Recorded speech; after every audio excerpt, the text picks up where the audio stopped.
Good morning बच्चों। Good morning sir. कैसे हो? अच्छे हैं। सब लोग अच्छे हो? यस। चलो आज जो है हम लोग इंग्लिश में पढ़ेंगे। आपका जो है क्लास 8 में बड़ा अच्छा चैप्टर है the missile man of India. Bharat के मिसाइल मैन। ठीक है, जानते हो कौन है मिसाइल मैन भारत के?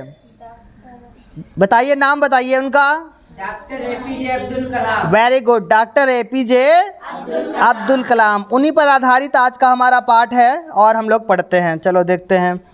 Abul Pakir Jainulabdeen Abdul Kalam, usually known as doctor APJ Abdul Kalam, was the 11th president of India from 2002 to 2007।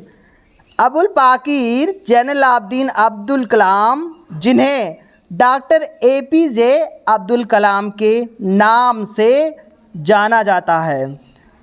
11th यानी कि 11वें प्रेसिडेंट, राष्ट्रपति, भारत के 11वें राष्ट्रपति, यानी 2002 से 2007 तक ये भारत के 11वें राष्ट्रपति रहे। APJ Abdul Kalam was born on 15th October 1931 at Rameswaram in Tamil Nadu।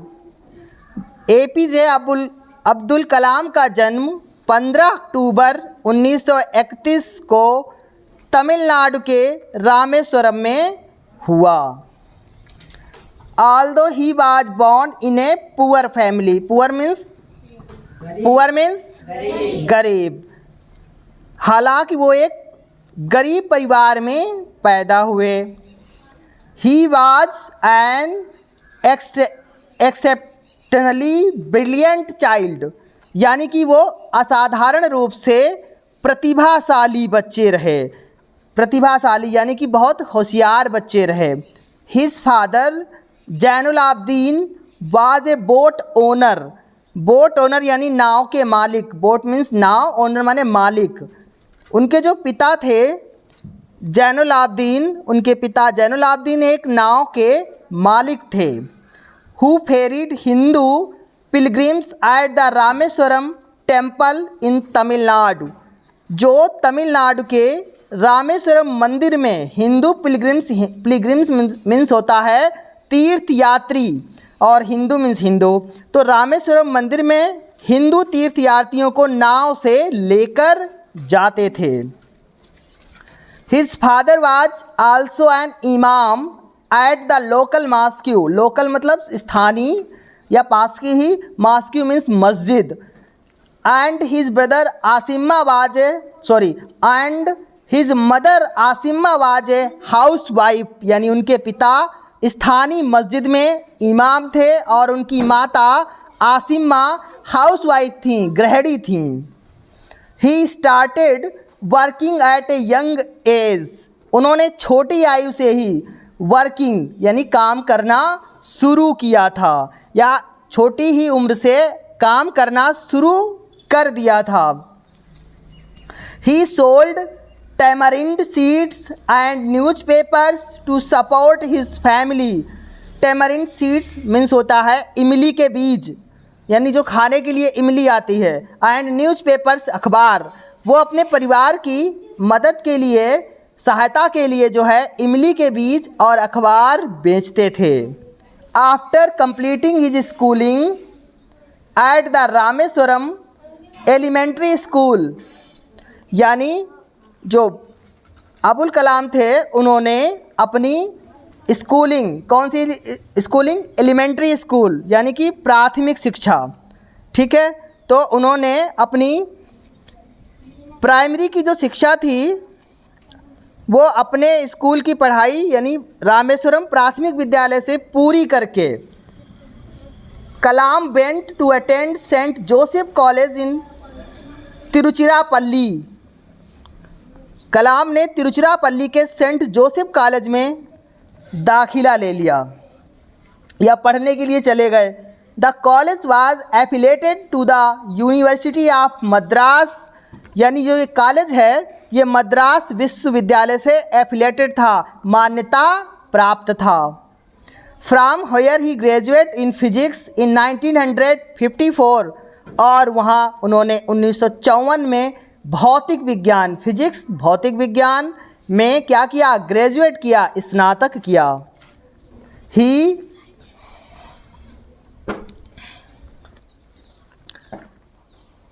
Specialised in aero engineering from Madras institute of technology MIT, यानी वह जहाँ से उन्होंने ग्रेजुएशन किया है उसके बारे में बताया कि उन्होंने मद्रास इंस्टीट्यूट ऑफ टेक्नोलॉजी से एरो इंजीनियरिंग की पढ़ाई पूरी की। Doctor Abdul Kalam was a great scientist, scientist का मतलब वैज्ञानिक, वैज्ञानिक, very good. Doctor Abdul Kalam एक महान वैज्ञानिक थे। He was made the chancellor of the institute of space science and technology. Chancellor से मतलब है कुलाधिपति या कुलपति, ठीक है। तो वे भारतीय अंतरिक्ष विज्ञान एवं प्रौद्योगिकी संस्थान के कुलपति भी बने। He worked in defence research and development organisation DRDO in 1958 and then joined Indian Space Research Organization ISRO in 1963. He worked, उन्होंने काम किया, ठीक है। कहाँ काम किया वो बताया है कि 1958 में DRDO 1958 में उन्होंने रक्षा अनुसंधान एवं विकास संगठन DRDO के साथ काम किया और फिर 1963 में भारतीय अंतरिक्ष अनुसंधान संगठन से या इसरो से जुड़े, ज्वाइन किया, जुड़े। He made significant contribution to Indian satellite and also in the missile programme of DRDO। और आगे कह रहा है ही मेड सिग्निफिकेंट कंट्रीब्यूशन, उन्होंने भारतीय उपग्रह बनाने और DRDO के प्रक्षेपास्त्र कार्यक्रम में महत्वपूर्ण योगदान दिया। As a project director of SLV 3rd he contributed to the development and management of India first indigenous satellite launch vehicles SLV 3rd in injecting Rohini satellite in the orbit of the earth।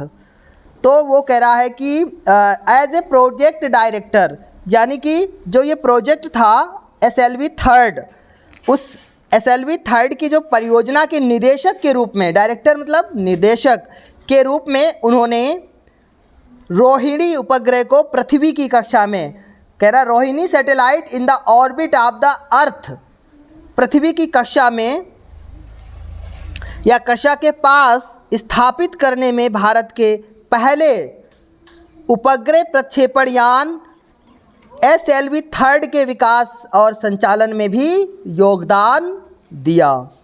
His greatest contribution was in the field of missiles, उनका greatest महानतम योगदान प्रक्षेपास्त्र के क्षेत्र में रहा या missile के क्षेत्र में रहा। अग्नि, पृथ्वी, आकाश, त्रिशूल and Nag missiles were developed by him, यानी इन मिसाइलों के नाम दिए गए हैं जिन्होंने इन्होंने विकास किया या जिनको इन्होंने बनाया। अग्नि, पृथ्वी, आकाश, त्रिशूल और नाग प्रक्षेपास्त्र उन्होंने ही विकसित किए, यानी इन मिसाइलों को इन्होंने ही विकसित किया। For his work on the development of ballistic missile and launch vehicles technology he known as the missile man of India, यानी for his work on the development of ballistic missiles, यानी बैलिस्टिक प्रक्षेपास्त्र और प्रक्षेपण यान तकनीक विकसित करने के लिए कह रहा है। एंड लॉन्च व्हीकल टेक्नोलॉजी, यानी जो प्रक्षेपण यान हैं उनकी तकनीकों का विकास करने के लिए he known as the missile man of India, इनको जो है भारत का मिसाइल मैन कहा जाने लगा। Besides being such a great scientist he was a great writer too, besides के अतिरिक्त, यानी ये महान वैज्ञानिक होने के साथ साथ एक महान राइटर भी थे। क्या थे? लेखक भी थे, राइटर भी थे। He has retain many books such A wings of fire, ignited minds, target 3 billion, turning points, India 2020, a vision for the new millennium, my journey. यानी ये इनके किताबों के नाम हैं जो इन्होंने किताबें लिखी। कौन कौन सी किताबें लिखी हैं? बहुत सी किताबें लिखी हैं, उसमें नाम दिए गए हैं wings of fire, ignited minds, target 3 billion, turning point, India 2020, a vision for the new millennium, my journey. और आगे इन्होंने क्या कहा है कि he has mentioned his dream of making India A developed country in his book India 2020, a vision for a new millennium. यानी इन्होंने अपनी किताब India 2020 a vision for the new millennium में उन्होंने भारत को एक डेवलप्ड कंट्री यानी कि विकसित देश बनाने के उनके सपनों का उल्लेख किया है। उन्होंने भारत को एक विकसित देश कैसे बनाना है उसको उसमें लिखा है। Youngsters of the nation was to dream. Youngsters युवा के लिए या युवाओं के लिए, देश के युवाओं के लिए उनकी सलाह थी सपने लो, सपने लो, सपने लो। यानी कि सपने देखो, सपने देखो, ऐसा सलाह दी है उन्होंने। Dreams transform into thoughts and thoughts result in action. और आगे उन्होंने कहा है कि सपने सोच में परिवर्तित होते हैं। ड्रीम्स सपने ट्रांसफॉर्म में बदलते हैं या परिवर्तित होते हैं इनटू में, थॉट्स माने सोच में। सोच में, सपने सोच में परिवर्तित होते हैं और सोच का परिणाम क्या है? रिजल्ट, यानी कि कर्म है, एक्शन है, कर्म है। Dreams transform into thoughts and thoughts result in action, कि आप जो सपने देखते हो यानी सपने सोच में बदलते हैं और सोच का परिणाम कर्म है। The government of India honored him with Padma Bhushan 1981, Padma Vibhushan 1990, Bharat Ratna 1997, including Indira Gandhi Award for National Integration 1997। Bharat सरकार ने उन्हें 1981 में पद्म भूषण, 1990 में पद्म विभूषण, भारत रत्न और इंदिरा गांधी राष्ट्रीय एकता पुरस्कार 1997 में से सम्मानित किया। यानी उनको ये सम्मान मिले हैं। आगे doctor Kalam passed away on 27 July 2015 while delivering a lecture at the Indian Institute of Management IIM in Shillong. तो कह रहे हैं डॉक्टर जो कलाम थे वो 27 जुलाई 2015 को इंडियन इंस्टीट्यूट ऑफ मैनेजमेंट यानी भारतीय प्रबंधन संस्थान IIM शिलोंग में अध्यापन के दौरान यानी लेक्चर के दौरान, जब वो जो अपने लेक्चर दे रहे थे उस दौरान उनकी क्या हो गई थी? मृत्यु हो गई। The whole world was shocked and saddened by the sudden and untimely death of the simple, humble at one of the greatest men of our time।